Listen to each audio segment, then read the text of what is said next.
नमस्कार। आज 17 अप्रैल है, शनिवार का दिन है। आज की मेरी जो पोस्ट है वो इस प्रकार है कि सारा वक्त तो उलझनों पर सोचने में लगा रहता है। सारा वक्त तो उलझनों पर सोचने में लगा रहता है। सोचने पर,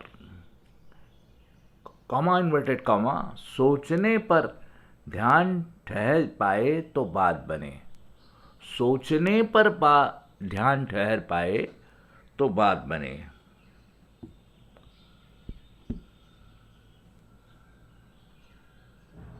जिस तरह बदन में खून बहता रहता है, उसका खून का मूवमेंट चलती रहती है, जैसे बदन में सारे एनर्जी की, हमारी ऊर्जा की एक लहर चलती रहती है, एक बहाव रहता है पूरे बदन में, ऊर्जा का बहाव रहता है।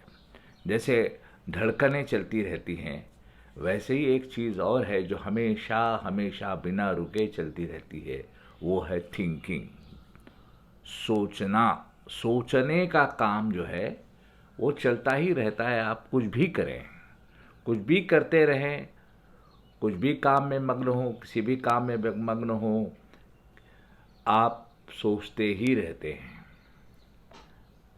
सोचना, जिस तरह खून का अंदर चलना जारी है, जिस तरह हमारी ऊर्जा का अंदर बहना जारी है, वैसे ही सोचना भी जारी है, कभी नहीं थमता।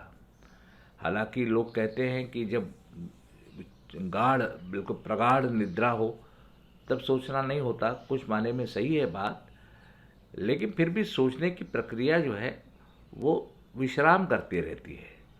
जैसे ही थोड़ा भी जागरण हो जाता है, सोचना शुरू हो जाता है।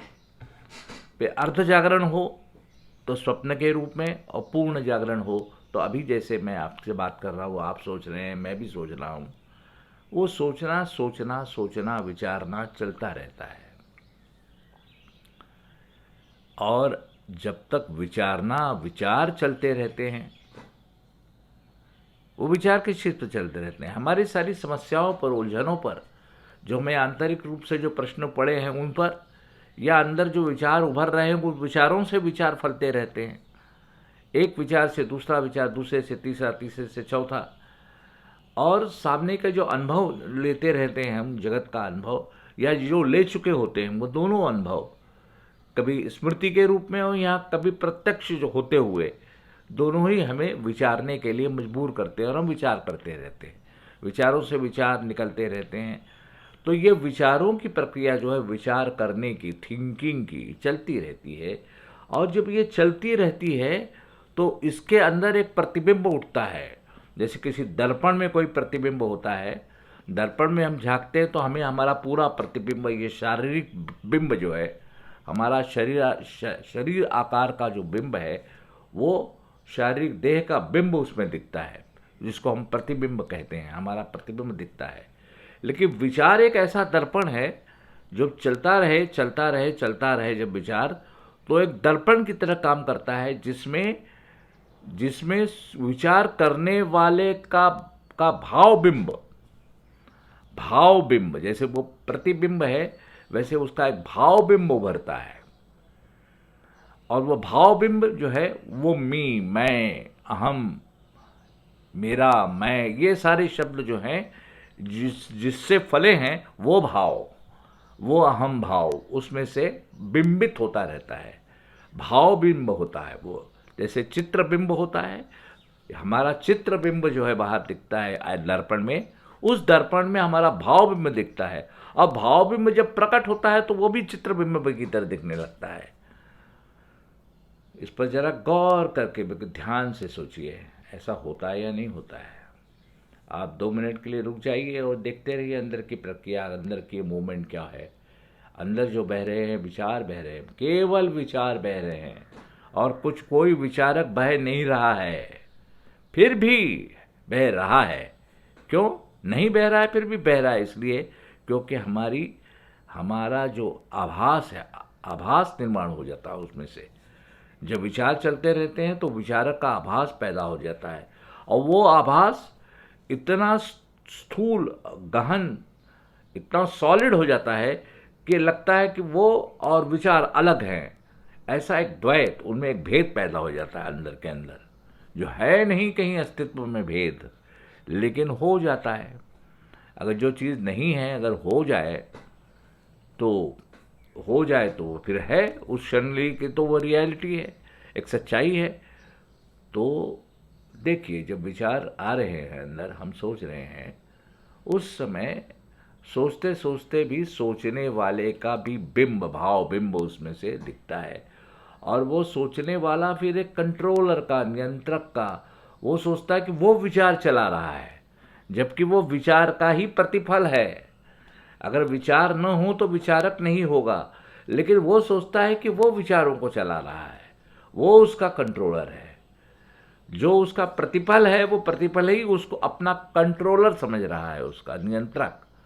और वही अहम भाव, वही ईगो कहिए, वही अहंकार कहिए, वो उसको सब कुछ, हम कोई भी नाम हम दे सकते हैं, वो उसके साथ हम रहते हैं। और जब विचार चलते हैं तो विचारों के ऊपर प्रतिक्रिया के रूप में हमारा जो हम बिंब है वो प्रतिक्रिया करने लगता है, नहीं ये विचार ठीक नहीं, ये ठीक है। और वही वही बात फिर सोचता रहता है। जो अंदर एक डाटा चला गया, एक जानकारी जो चली गई है बाहर के अनुभवों के माध्यम से, वही जानकारी जो है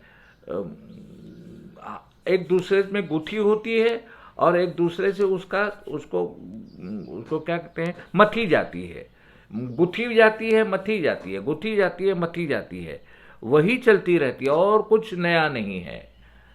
तो अगर हम जो सोचते हैं कि हम कोई नया विचार कर रहे हैं, तब भी जो हम विचार कर रहे हैं वो हम तो पुराना ही है, क्योंकि विचार हमेशा पुराने होते हैं, और थॉट जो है वो पुराने हैं, और थॉट में से निकलने वाला जो है चीज़ वो पुरानी ही होगी। तो यह अहम भी पुराना ही है, और अहम जब किसी चीज़ को नया नया कह के करता रहता है, वो पुराने ही कोई गुत्ता रहता है, उसको गुत्ता है, आपस में इंटेंगल करता है, या उसी को मथता रहता है। जैसे छाछ मथा जाता है, जैसे मक्खन मथते हैं हम लोग छाछ में, उसको मथते हैं, उसको अंदर वो भी चलता है। तो केवल हमारे जो बीती जिंदगी है उसी को मथा जाता रहता है, वो वही हमारे विचार हैं, और वही उसी विचार में के दर्पण बन करके उसमें विचारक का भाव जो है, हम का भाव या विचारक का भाव बिंब उसमें से झलकता रहता है, और वो भाव बिंब एक चित्र बिंब की तरह बन जाता है। केवल भाव बिंब रहता है, वो चित्र बिंब बन जाता है, और वही चित्र बिंब जो है से हमारी सभी भावनाएं फलती रहती हैं। हमें अपनी ही बातों पर सोचते सोचते कभी गुस्सा आता है, कभी उदासी आ जाती है, कभी खुशी होती है, कभी गम होता है, कभी पुराने घाव, हमारे पुरानी यादें आती हैं, उसके साथ हमारे पुराने घाव जो खुल जाते हैं, ये सब चलता रहता है। या कभी कभी हम कल्पनाओं से अपने को रिझाते रहते हैं। जब पुराने घाव जो होते हैं तो कल्पनाओं का मलहम लगाते रहते हैं, पुराने घावों पर सपनों के मलहम लगाते रहते हैं। इस तरह से जो है ये पूरी जो चित्त के अंदर विचार सृष्टि है, इस विचार सृष्टि के बारे में आप जितने जागरूक हो जाएंगे, जग जाएंगे, तब आपको पता चल जाएगा कि सृष्टि में और हम में कोई अंतर ही नहीं है। सारी की सारी सृष्टि और हम एक के एक हैं, उसको कहीं भी किसी भी कोई सीमा नहीं है। लेकिन विचारों ने एक अपना अलग विश्व तैयार कर दिया है, और हम उस विश्व में रहते हैं। तो हमको लगता है कि ये बाहरी दुनिया अलग है, ये बाहर के पेड़ पौधे अलग हैं, हमारे बाहर के पेड़ पौधे और हम, इनमें कोई अंतर नहीं है, किसी प्रकार का अंतर नहीं है। लेकिन वो अंतर जो है हमें हमारी जो आभासित जिंदगी है, जो आभासों में हम जीते हैं, ये आभास हमें वो भाव पैदा कर देते हैं कि हम और ये सृष्टि अलग है, कोई भी केंद्र नहीं है। हम कह के हम एक अपना केंद्र बनाते हैं, और उसके इर्द गिर्द को एक परिधि बना देते हैं। न कोई परिधि है, न कोई केंद्र है, सब एक का एक है। और उस एकत्व को, उस एकपन को जानना ही समाधि है।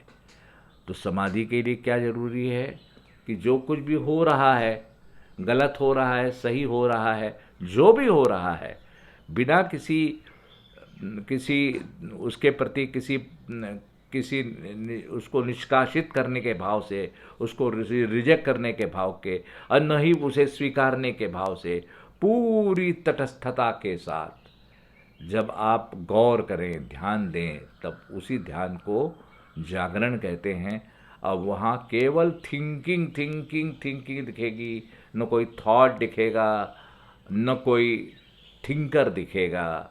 केवल थिंकिंग थिंकिंग, मतलब एक मूवमेंट है थिंकिंग की, वो दिखेगा। और वो थिंकिंग में ही आप जिएंगे, न थॉट बनकर जिएंगे, न थिंकर बनकर के जिएंगे। और वो जो आपका तरल भाव है, वही हमारी समाधि अवस्था का बोध है। नमस्कार, इतना ही कहता हूँ। अगर आपके समझ में आ गया हो तो ठीक है, नहीं आया तो भी ठीक है। धन्यवाद।